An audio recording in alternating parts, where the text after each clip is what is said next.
Second, we're going to ask you some questions. So we're going to put the mic to the floor and ask some questions. But first, I've got a question.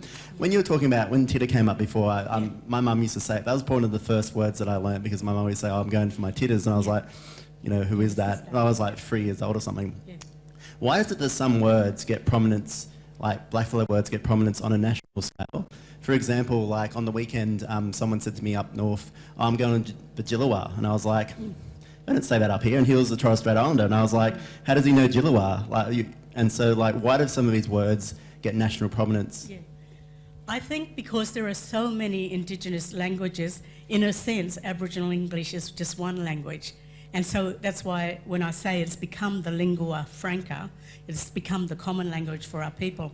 And so all of those words that I put up for you, there's heaps of more. You could come along and join our classes on Aboriginal English to find out more. But I think it's because that if people just then have to just remember one word instead of 10 or 15, whereas traditionally they would have known about 10 or 15 different words. I think that's why. I find that really fascinating, and I guess it's a byproduct of us being national now. Like, I can fly to Cairns in a day, whereas before I'll be walking a long time to get to Cairns from Sydney. So, okay, so we've got some time for questions. Leslie, do you want to be Adriana Xenides and take the mic around?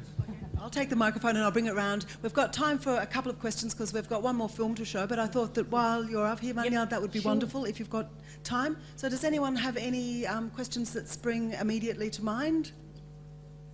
We've got one here. I'll pass over here and then... Yeah, thanks very much for the presentation. That was unreal. Back when you had the map up with all the hundreds of languages, back in the days back then, was there much of a crossover with the languages, and how did people communicate with each other when they met in different regions? Yeah, no, good question.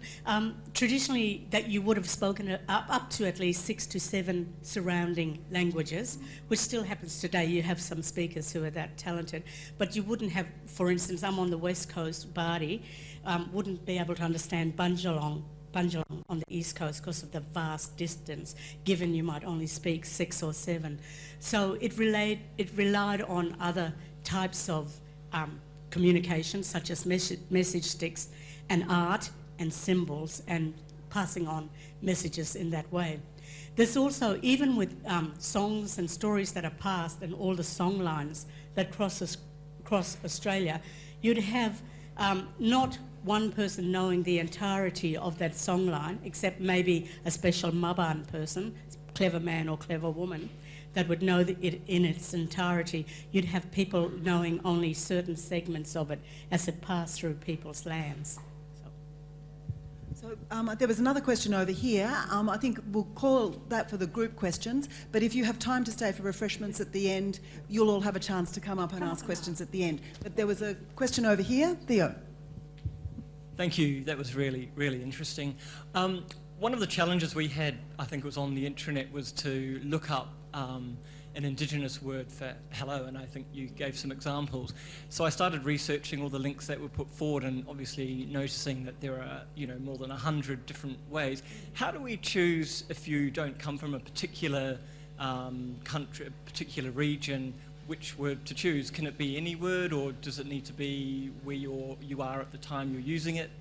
If you've got any guidance on that, that would be really great. Yeah, I would say go with where you work or where you live and honour the people there locally. And then, or you might get invited by an Indigenous colleague or friend to say, yeah, you know, you're welcome to use that language. So they'll give you that kind of guidance. Yeah. Okay, thank you so much. That was absolutely fascinating. I learned